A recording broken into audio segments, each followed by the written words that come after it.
The American gunners weren't missing because they were scared. They were missing because physics itself was against them. Until a 19-year-old farm kid walked onto the flight line with nothing but a notebook, a stopwatch, and a method so insane it rewrote the air war over Europe. By mid-1943, the air war over Europe had become a daily test of survival for the crews of the United States 8th Air Force. The strategy was shaped by doctrine, precision daylight bombing, a belief that the Norden bombsight could destroy Germany's industrial heartland with mathematical accuracy. But the execution came at a cost measured in aircraft and lives. B-17s and B-24s lifted off from English airfields every morning, climbing toward a continent that had turned the skies into killing grounds. The B-17 Flying Fortress had been designed as a defensive platform, carrying up to 13 .50 caliber machine guns and a 10-man crew. American planners believed that tight formations, overlapping fields of fire, and discipline could repel any enemy fighter. Early missions over France seemed to support this optimism. But once the bombing campaign pushed deeper into Germany beyond the range of P-47 escorts and long before the arrival of P-51s, the limits of that confidence became clear. In August 1943, those limits were exposed during the first Schweinfurt Regensburg mission.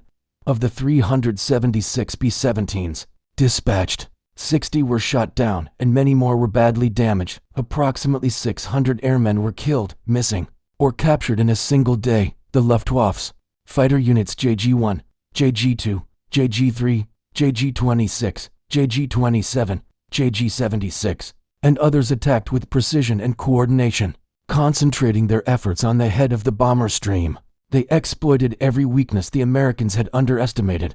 The most lethal tactic was the frontal pass. German pilots like Major Egon Mayer of Jägerschwader II had studied the geometry of bomber formations and realized that the forward guns of American aircraft offered limited arc and insufficient time on target. Approaching from 12 o'clock high, fighters could close in at combined speeds exceeding 500 to 600 miles per hour. In practical terms, a B-17 gunner had only about 2 to 3 seconds to acquire, lead, and fire before the attacker flashed past. The head-on approach also minimized exposure. A frontal pass reduced the window during which a bomber's defensive guns could track and return fire. The German pilots needed only a brief burst of 20 mm cannon fire aimed at the cockpit or the nose section. Hits there often killed the pilot and co-pilot instantly or disabled critical controls, sending the bomber into a fatal dive. Luftwaffe after-action reports from 1943 repeatedly emphasized how effective these concentrated frontal tactics had become. Inside the B-17s, the conditions were uncompromising. Temperatures at 25,000 feet regularly dropped to minus 30 degrees Celsius. Oxygen masks froze. Frostbite was common. Yet it was the sudden appearance of contrails above the formation that produced the most immediate danger. Those thin white streaks usually signaled a German group maneuvering into position. Crews often recorded the same sequences in their post-mission reports, calls over intercom. Warning of fighters at 12 o'clock high. A rapid tightening of formation as aircraft braced for impact. And then the violent exchange of gunfire that lasted only seconds. Many gunners fired without ever confirming hits. The engagement happened too fast, and most rounds disappeared harmlessly into the sky. By late 1943, the casualty rates reflected the harsh reality. In October alone, the 8th Air Force lost 148 heavy bombers in combat, more than 1,400 airmen in a single month. Statistical analysis conducted by intelligence officers showed that most losses occurred during frontal attacks. Even experienced crews struggled to counter them. Training manuals emphasized tracking and deflection shooting, techniques that proved nearly impossible to apply at such high closing speeds. Surviving a mission depended as much on luck as skill, and uncomfortable truth reflected in aircrew memoirs, official reports, and debriefing transcripts. Each raid into central Germany carried the unspoken understanding that entire squadrons might not return. Daylight bombing had become a gamble, and for many crews, a one-way assignment. But the solution wasn't in any manual. Raymond Sullivan grew up far from the industrial centers and airfields that would later define his place in history. His world in rural Kansas was shaped by open fields, weathered fence lines, and the routines of a family farm that depended on livestock for survival. The most valuable part of that livelihood was a flock of roughly 200 chickens. a modest but essential source of income during the 1930s. Protecting those birds was not a casual task, it was a responsibility that carried real economic consequences. Coyotes were the constant threat. They moved along the edges of farmland, exploiting dusk and early morning light, slipping through gaps in the terrain with instinctive precision. For farmers across the Midwest, the loss of even a few chickens could mean a measurable setback in income. In the winter of 1936, Sullivan's family faced repeated attacks, and the losses were severe enough that his father reassigned the task of protecting the flock to 12-year-old Raymond. This was not unusual in rural America, where children often took on significant responsibilities at young ages. Life on a farm demanded early maturity. Tasks required consistency, discipline, and an understanding that failure had tangible costs. For Sullivan, the responsibility meant learning patterns where coyotes approached, how fast they moved, the paths they preferred. He spent long hours observing, not out of curiosity but necessity. Recognizing predictable movement became a form of survival logic. This environment shaped an analytical instinct that would later prove critical in combat training. Sullivan learned to make decisions based on timing rather than instinctive reactions. Farm rifles of the era did not offer the accuracy or firepower of later military weapons. Success depended on understanding movement, distance, and the brief window during which a shot mattered. Coyotes were fast but consistent. Once they committed to an attack run, they followed natural lines of approach. The lesson was simple. Hitting a fast-moving target required anticipating where it would be, not reacting to where it already was. These experiences built a mindset that combined responsibility with calmness under pressure. Farm life rarely allowed hesitation. Weather could destroy crops. Livestock illness could spread quickly, and predators exploited any lapse in vigilance. Sullivan grew accustomed to responding to threats with precision rather than panic. In psychological terms, this fostered a problem-solving approach based on observation, pattern recognition, and disciplined execution. Years later, when he entered the Army Air Forces and became a gunnery instructor, those early lessons remained embedded in the way he analyzed motion and timing. Military gunnery manuals of the period emphasized deflection shooting, calculating lead angles, compensating for closure rates, and tracking targets through the gun sight. The principles were mathematically sound, but the real-world application during high-speed frontal attacks proved far more complex than theory suggested. Sullivan's childhood experiences provided a contrasting framework. Instead of focusing on continuous tracking, he had spent years selecting a fixed point, choosing a place the predator must pass, holding steady, and letting the target enter the line of fire. What began as a practical solution to protect a farm's income would later challenge established doctrine within one of the most technologically advanced air forces of the era. The distance between a Kansas farm and the front lines of the air war over Germany could not have been greater, yet the logic Sullivan learned in his youth did not change. Movement followed patterns. Timing mattered more than reflex, and sometimes the most effective solutions came from outside formal instruction. How could a childhood chore become a wartime revolution? The answer would only reveal itself once American bomber losses reached a point where new ideas were no longer optional. By 1943, the German Luftwaffe had refined a method of attacking American bombers that was as effective as it was unforgiving. At the center of this tactical evolution stood Major Egon Mayer of Jagdgeschwader II, one of the most influential fighter leaders of the period. Mayer had studied the limitations of the American B-17 and B-2 for formations for months. Through repeated engagements, he recognized a structural vulnerability: the confined field of fire from the bombers' forward guns. Early in the campaign, American crews believed the overlapping guns of a combat box formation would shield them from all angles.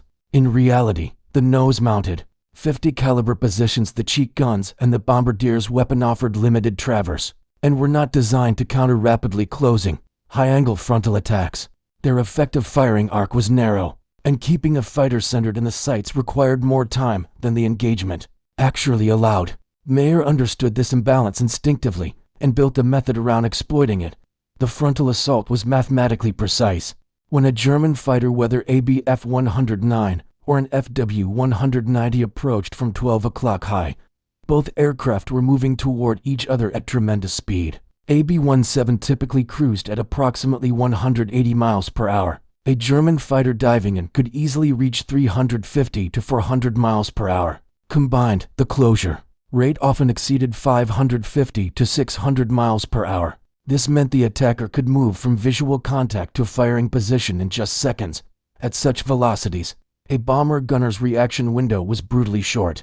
Once a fighter committed to the dive, the gunner had roughly 3 seconds to identify the threat, swing the gun into position, estimate the correct lead, and open fire. The mathematics made precision nearly impossible. A .50 caliber round required fractions of a second to travel hundreds of feet. But in that same time, the fighter changed position dramatically.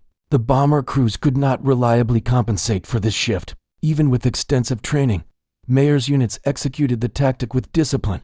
They often attacked in Ketten formations, 3 aircraft maneuvering as a cohesive element. Each fighter selected a slightly different angle of approach, forcing American gunners to divide their attention. At a predetermined moment, they opened fire with 20mm cannon shells aimed directly at the cockpit area of the lead bomber. A short burst was often enough. The impact frequently disabled pilots instantly or sheared through hydraulic and electrical systems, sending the aircraft into uncontrolled descent. Many debriefing reports from surviving crews described frontal attacks as the most frightening and difficult to counter. The bombardier, trapped in the nose, often witnessed the incoming fighters appearing as small specks that expanded rapidly into fully defined aircraft. Top turret gunners reported the same phenomenon. The attackers seemed to jump distance in seconds, compressing the engagement time even further. The physical trauma inside a bomber hit during a frontal attack was severe. Cannon shells detonating near the cockpit produced shrapnel that cut through glass, aluminum, and instrument panels. Crews who survived often recounted how the aircraft shook violently as metal fragments tore into the nose section. Many B-17s returned to base with shattered plexiglass, damaged control surfaces, and structural cracks running along the fuselage. American gunnery training had not anticipated this environment. Stateside instruction emphasized broad principles of aerial combat, tracking moving targets, calculating deflection angles, and applying smooth trigger control. These techniques were effective against slower, lateral approaches typical of earlier air engagements, but they did not translate to the extreme dynamics of head-on attacks at high altitude. The manuals explain theory, not the compressed realities of 3-second engagements at closure speeds approaching 600 miles per hour. This mismatch between training and battlefield conditions created a psychological burden on bomber crews. Many gunners returned from missions reporting that they had fired hundreds of rounds without observing a single confirmed hit. The lack of success led to frustration and a growing sense of helplessness. They understood the stakes. Failure to stop an attacking fighter often meant the destruction of their own aircraft and the loss of comrades. Yet despite their efforts, the Luftwaffe's frontal tactics continued to inflict heavy casualties. By late 1943, statistical reviews conducted by the 8th Air Force confirmed what crews already knew. A large proportion of bomber losses occurred during frontal engagements. German pilots had found a method that negated the bomber's defensive design and maximized the effectiveness of their own firepower. Combat boxes that once seemed formidable now appeared vulnerable, especially on deep penetration missions beyond escort range. The American air campaign depended on the ability of these formations to survive long enough to deliver their payloads. But with each mission, the Luftwaffe refined its tactics further. Mayer's formula had become the standard for multiple fighter units across Western Europe, turning the skies into a proving ground where speed, mathematics, and precision favored the attacker. In this environment, a gunner had 3 seconds to make the impossible work or face the consequences of failure. On the morning of October 14, 1943, the flight line at an 8th Air Force base in England reflected the tension of another deep penetration raid. Mechanics tightened cowlings, armorers loaded belts of .50 caliber ammunition, and crews moved through final checks with the routine precision that came only from repetition. Staff Sergeant Raymond Sullivan, a gunnery instructor not assigned to fly that day, stood positioned near the control tower with a notebook and a government issue stopwatch. His task was self-assigned: observe time and understand why American gunners continued to miss German fighters during frontal attacks. Once the B-17 formations disappeared into the overcast, the base settled into a pattern familiar to every ground instructor, waiting for the first reports. over VHF radio as the bombers crossed into German airspace. For Sullivan, these transmissions were not background noise, they were data. Each call warnings of fighters sighted, altitude changes, damage reports helped him build a clear picture of what the gunners faced. Shortly after 10:20 a.m., the tone of the radio traffic shifted. The calm voices that usually marked the crew's segment of the mission gave way to urgent calls identifying enemy fighters at 12 o'clock high. Sullivan clicked his stopwatch the moment the first report came in. He listened as the formation braced for contact. Seconds later, overlapping transmissions described the familiar pattern. German fighters diving at extreme speed, gunners firing short controlled bursts, and then bombers reporting hits to the cockpit, nose sections, and forward fuselage. From his vantage point, Sullivan could only hear the chaos, but it aligned with everything he had witnessed in returning crews. Despite extensive training, despite thousands of rounds expended, the gunners struggled to land effective hits during head-on passes. Their reports were consistent: fighters closing too fast, target angles changing too sharply, and almost no visual confirmation of strikes. Even highly skilled gunners expressed the same frustration. The engagement happened faster than their ability to track targets. Sullivan let the stopwatch run as the radio calls continued. 23 seconds passed before the first wave of German fighters broke away. 23 seconds for dozens of gunners to identify, track, and fire at aircraft approaching at speeds near 600 miles per hour. The mismatch between training and reality had never been clearer. He recorded the timings and distances in his notebook, sketching the geometry of a frontal attack as he had seen it described in manuals. But as he drew, the numbers led him to the same unavoidable conclusion. The theoretical deflection methods he had been teaching, lead angles, tracking adjustments, continuous target acquisition, required time that gunners simply did not have. Even a perfect calculation had no practical use when the target shifted position dramatically. During the bullet's flight, the more he calculated, the more the mechanics resembled something he had learned long before joining the military. On the Kansas farm, hitting a fast-moving coyote had never depended on tracking. The target moved too quickly, covered too much ground, and altered direction unpredictably. Instead, he had relied on identifying a fixed point along the animal's path and holding steady, allowing the coyote to cross into the line of fire. As Sullivan listened to the bombers reporting additional losses, that memory sharpened. The German fighters behaved with the same inevitability. Once committed to a frontal dive, their flight path toward the bomber's nose became a straight, predictable line. The problem was not marksmanship, it was doctrine. He examined the numbers again, closure rates, bullet travel time, and the short engagement window. Every calculation reinforced the same insight: the training method built on deflection. Shooting was fundamentally mismatched with the physics of head-on attacks. The gunners were performing exactly as instructed, yet the instructions themselves were failing them. It became the turning point in Sullivan's thinking. The manuals had been designed for an earlier era of air combat, not for the violent geometry unfolding over Europe. To counter the Luftwaffe's frontal approach, gunners needed a method not rooted in theory, but in inevitability, a technique that exploited the attacker's fixed trajectory instead of trying to chase it.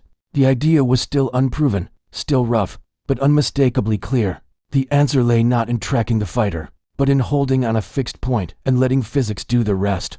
And for the first time, Sullivan understood that the key to surviving head-on attacks would never be found inside the official manuals he had been teaching. In the hours following the Schweinfurt mission of October 14, 1943, the atmosphere on the base shifted from tense anticipation to the grim routine of counting losses. Ground crews scanned the horizon for returning aircraft that never appeared. The final tally, 62 bombers lost, reinforced what every instructor already knew: the existing doctrine was failing under real combat conditions. For Staff Sergeant Raymond Sullivan, the numbers offered something more specific. They confirmed the calculations he had made on his notebook only hours earlier. Sullivan returned to his quarters that afternoon with the stopwatch, notes, and diagrams he had begun sketching on the flight line. He spread them across a small desk already crowded with standard issue training materials. The official manuals emphasized the fundamentals of aerial gunnery: lead the target, track continuously, adjust for parallax, and maintain smooth trigger control. These principles had been refined through years of development and were endorsed by the Army Air Forces Training Command. They represented not only procedure, but institutional authority. What Sullivan had calculated contradicted that authority.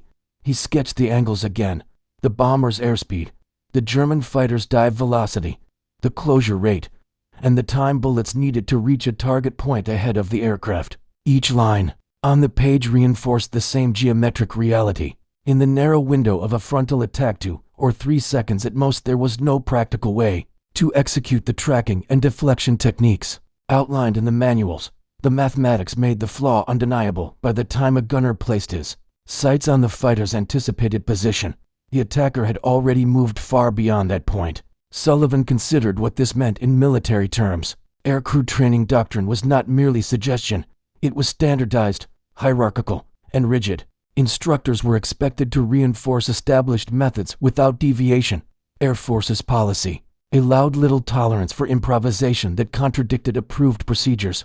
Violating doctrine could result in reprimand, reassignment, or in extreme cases, charges under military law for disobedience. He was aware of these risks. Instructors who contradicted the manual could be accused of undermining training integrity. Any deviation that resulted in failure or even the perception of failure was grounds for disciplinary action. Sullivan was not a senior officer or a seasoned combat pilot. He was a technical sergeant with a background far outside the traditional pipeline of military innovation. Challenging doctrine from that position carried genuine professional danger, yet the numbers left no room for ambiguity. When he ran the calculations backward from confirmed bomber losses and flight recorder data, the conclusion remained the same. German pilots succeeded because the American defense system relied on a technique fundamentally mismatched to the speed and geometry of the engagement. The Luftwaffe's frontal attack had created a tactical environment in which the manual's principles no longer applied. The alternative came from a source far removed from military textbooks.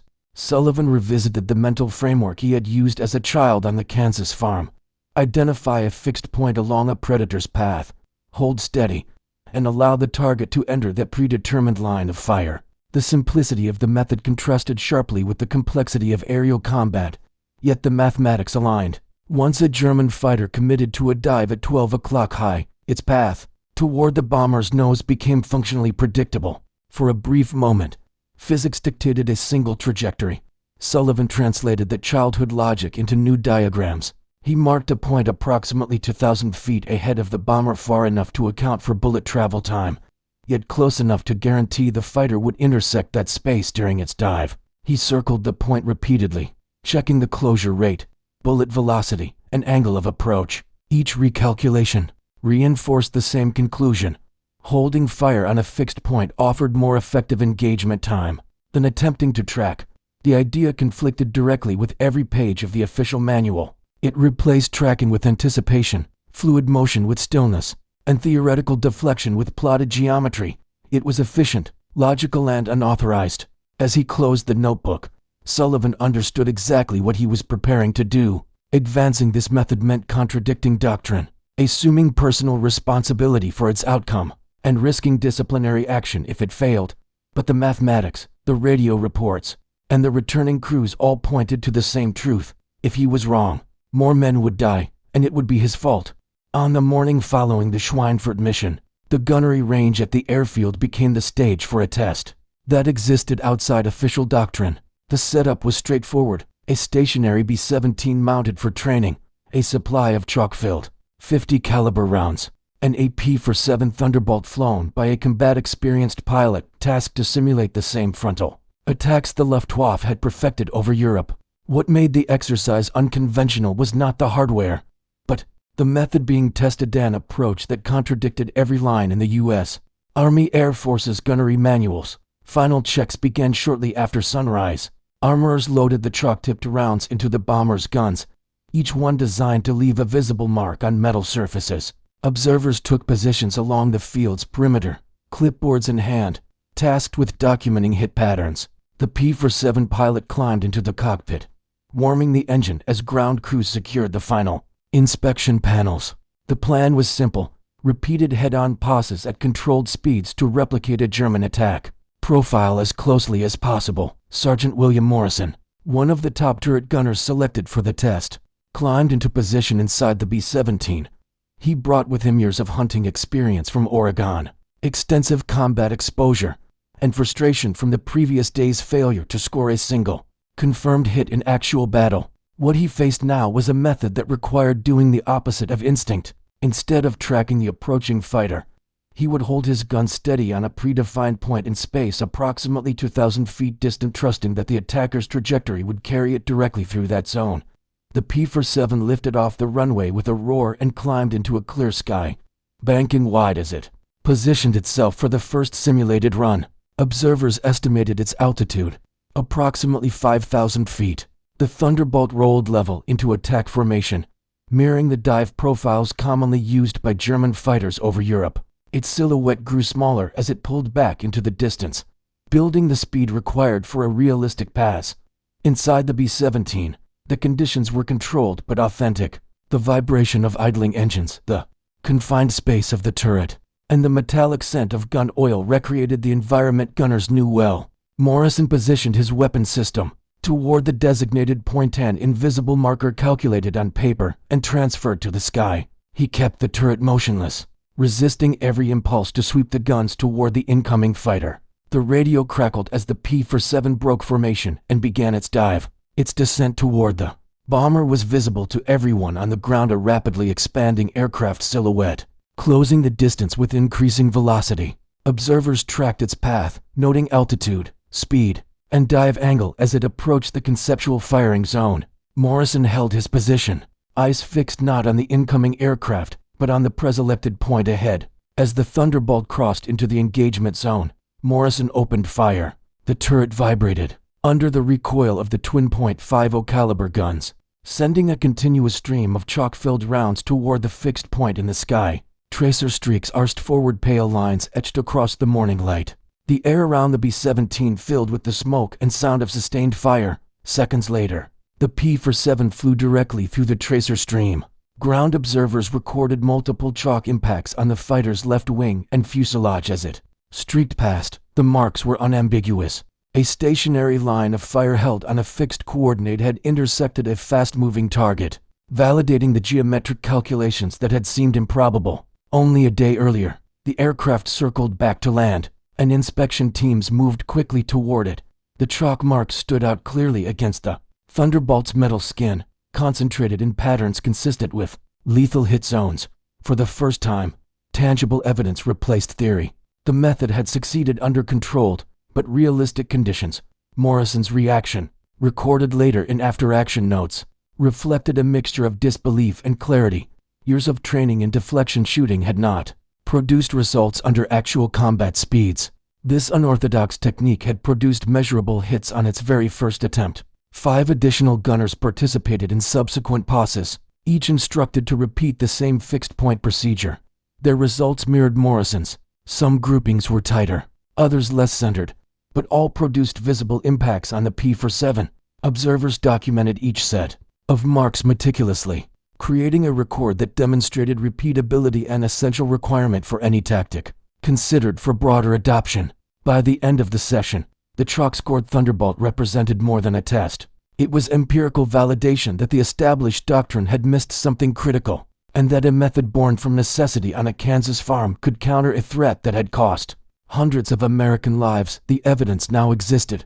The method worked. Whether the chain of command would accept it or allow it remained uncertain, but the results on the P-47's metal skin left no room for doubt. Something unconventional had succeeded where standard tactics had failed. In the days following the successful gunnery test, the training range became the center of an unusual transformation. There were no official orders authorizing a new method, no formal revisions to the gunnery manuals, and no briefings from senior officers. What unfolded instead was a quiet, practical shift driven by the men who had seen the results for themselves. Raymond Sullivan began with a small group 6 gunners who had participated in the initial P-47 trials. They were experienced, battle-tested, and exhausted from missions that offered little chance of success. Several had returned from Schweinfurt with first-hand knowledge of the Luftwaffe's frontal attacks and the grim understanding that existing doctrine could not match the speed of the engagement. Their skepticism toward unapproved techniques was understandable, but the chalk marks on the Thunderbolt provided evidence stronger than theory. Training started with basic geometry. Sullivan used chalkboards, notebooks, and hand-drawn diagrams to explain closure rates, bullet travel times, and the fixed-point principle. The calculations were simple enough to grasp, yet fundamentally different from what they had been taught in stateside gunnery schools.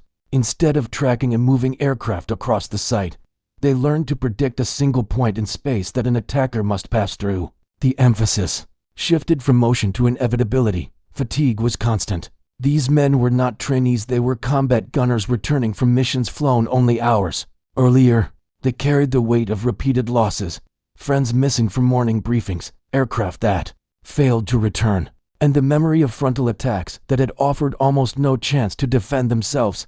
For them, the new method represented something more than technique. It offered a possibility, small but real, that future missions might not end the same way.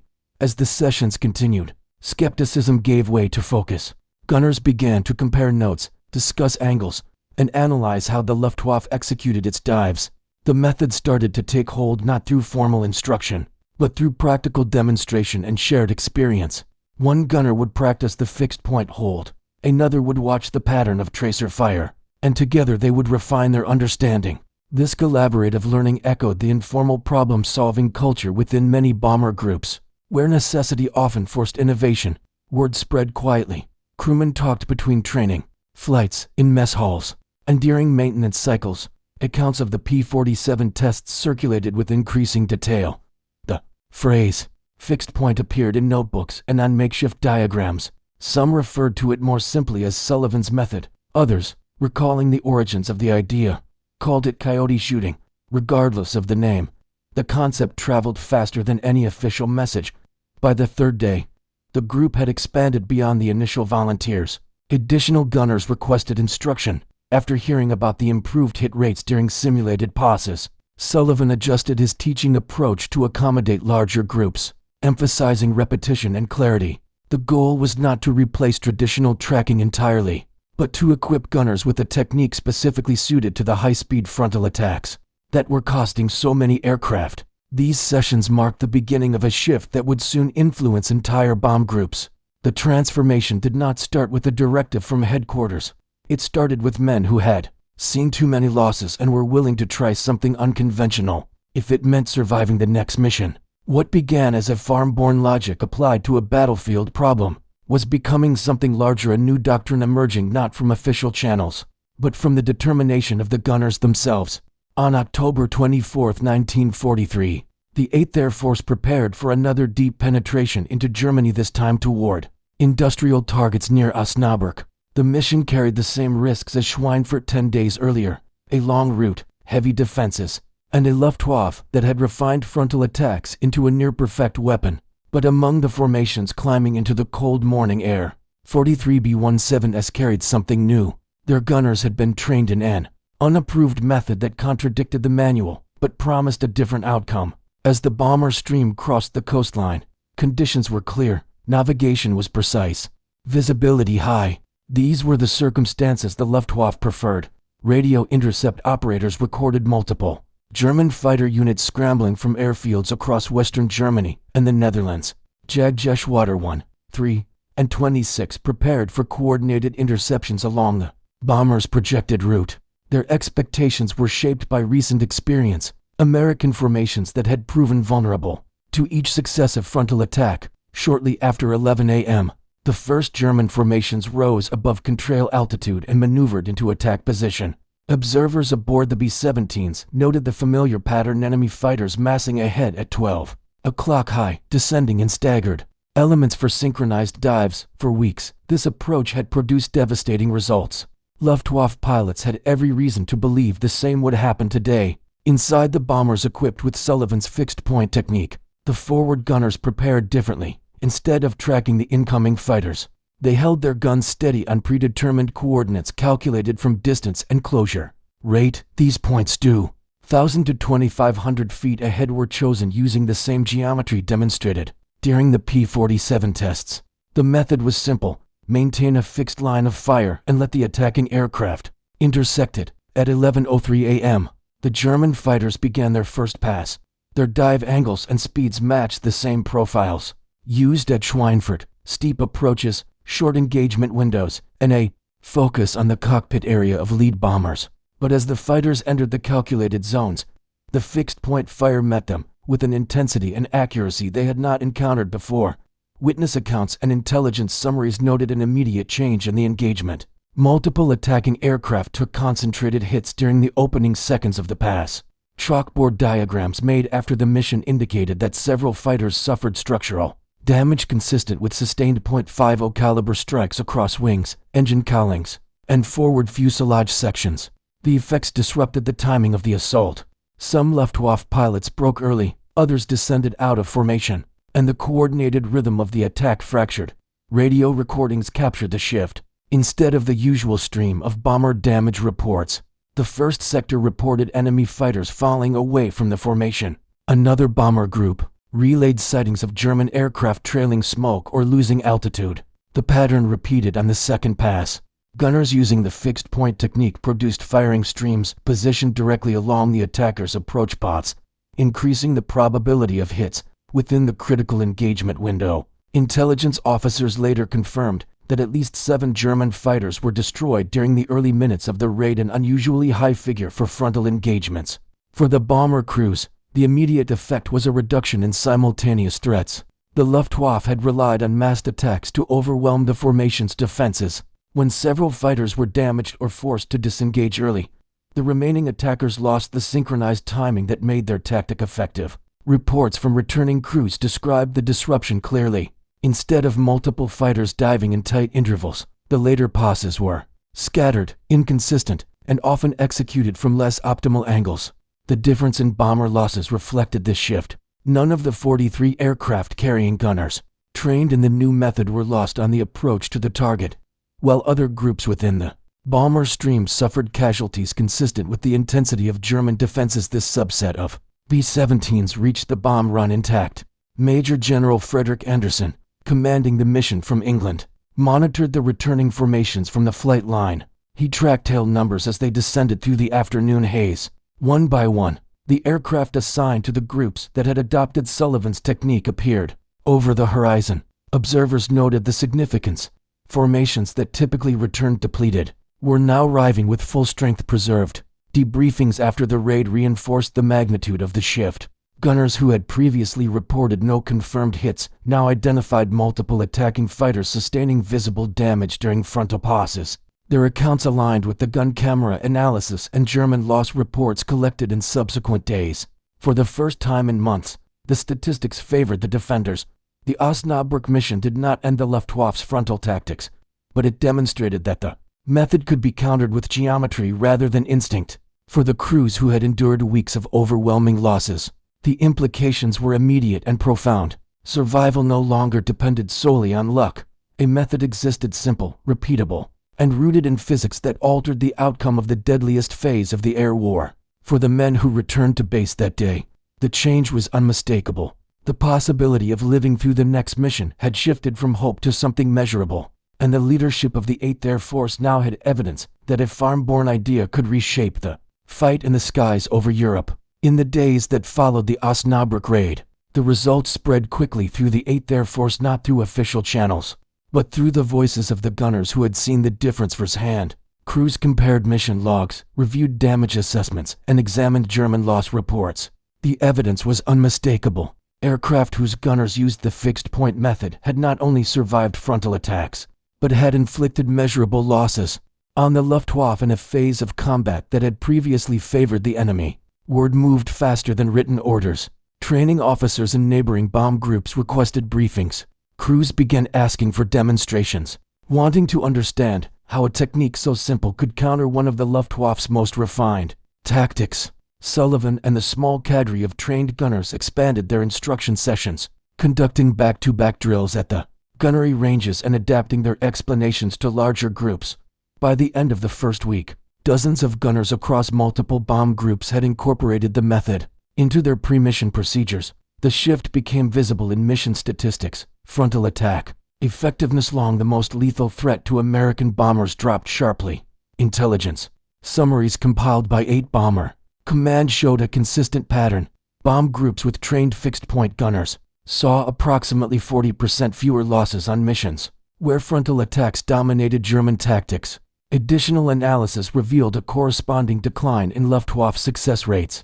The effectiveness of frontal passes decreased by nearly 60% compared to the weeks prior. German reports reflected this change as well. Interrogations of captured pilots and assessments of downed aircraft indicated growing confusion.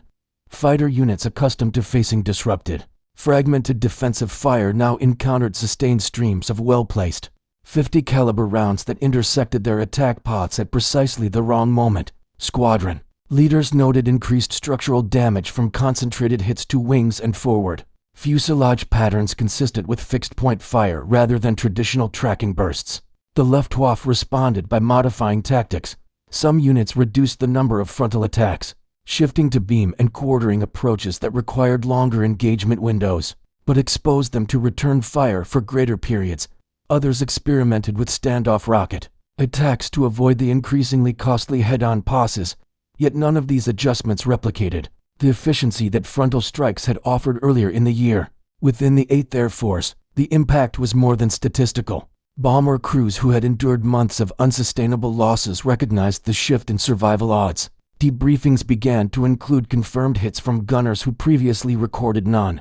Mission planners observed tighter formations returning from operations that had once scattered aircraft across the North Sea. Leadership understood that a tactical imbalance was finally beginning to tilt in their favor. A method born from necessity on a Kansas farm had moved beyond an individual solution. It had become a force multiplier, quiet in origin, simple in application, but decisive in effect. In a matter of weeks, it reshaped the most dangerous phase of the air war over Europe and proved that innovation, even from the least expected source, could become a weapon of its own.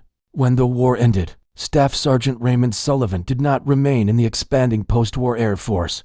He had been offered a commission and acknowledgement of his value as an instructor, but he declined. In 1946, he returned to the Kansas farmland where he had grown up, exchanging flight lines and gunnery ranges for the familiar rhythms of agricultural life. He resumed work on the family farm, raising livestock and living far from the military institutions that had quietly absorbed his innovation into formal doctrine.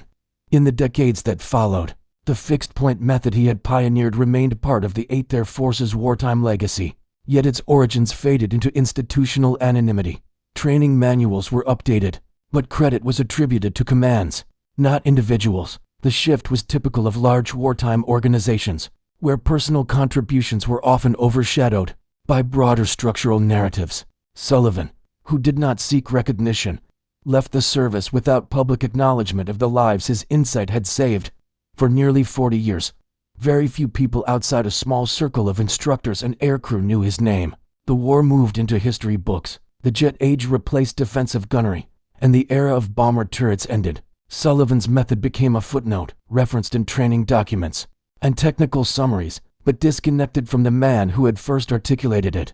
It was not until the late 1980s that a military historian, researching the evolution of American bomber defensive tactics, traced references in archival documents to an instructor from Kansas. The historian contacted Sullivan, who confirmed the details but downplayed his role, framing it simply as a practical response to a battlefield problem. Around the same time, former gunners, who had flown in 1944, located him through veteran networks and learned he had never received any formal recognition. When Sullivan died in 1992 at age 68, his obituary mentioned only his wartime service, not the tactical innovation attributed to him by decades of after-action data. 3 former bomber crewmen attended his funeral after learning of his death. Each credited the survival of their own crews to the training he had provided. Sullivan's legacy endures not through medals or citations, but through the quiet truth of wartime history, that some of its most decisive contributions come from individuals whose names never appear in official accounts, yet whose actions changed the outcome for hundreds of others. The fixed-point method that emerged from a Kansas childhood illustrates a larger truth about wartime innovation. Breakthroughs often come not from formal doctrine, but from individuals willing to question it. In the structured environment of the Army Air Forces, gunnery instruction relied heavily on manuals, standardized curricula, and established theories of aerial combat. Sullivan's contribution stood apart because it originated outside that framework. It was rooted in practical intuition refined through lived experience, then aligned with the immutable physics of high-speed flight. What made the method effective was not its complexity, but its simplicity. It required no new equipment, no redesign of the B-17's defenses, and no changes to formation tactics.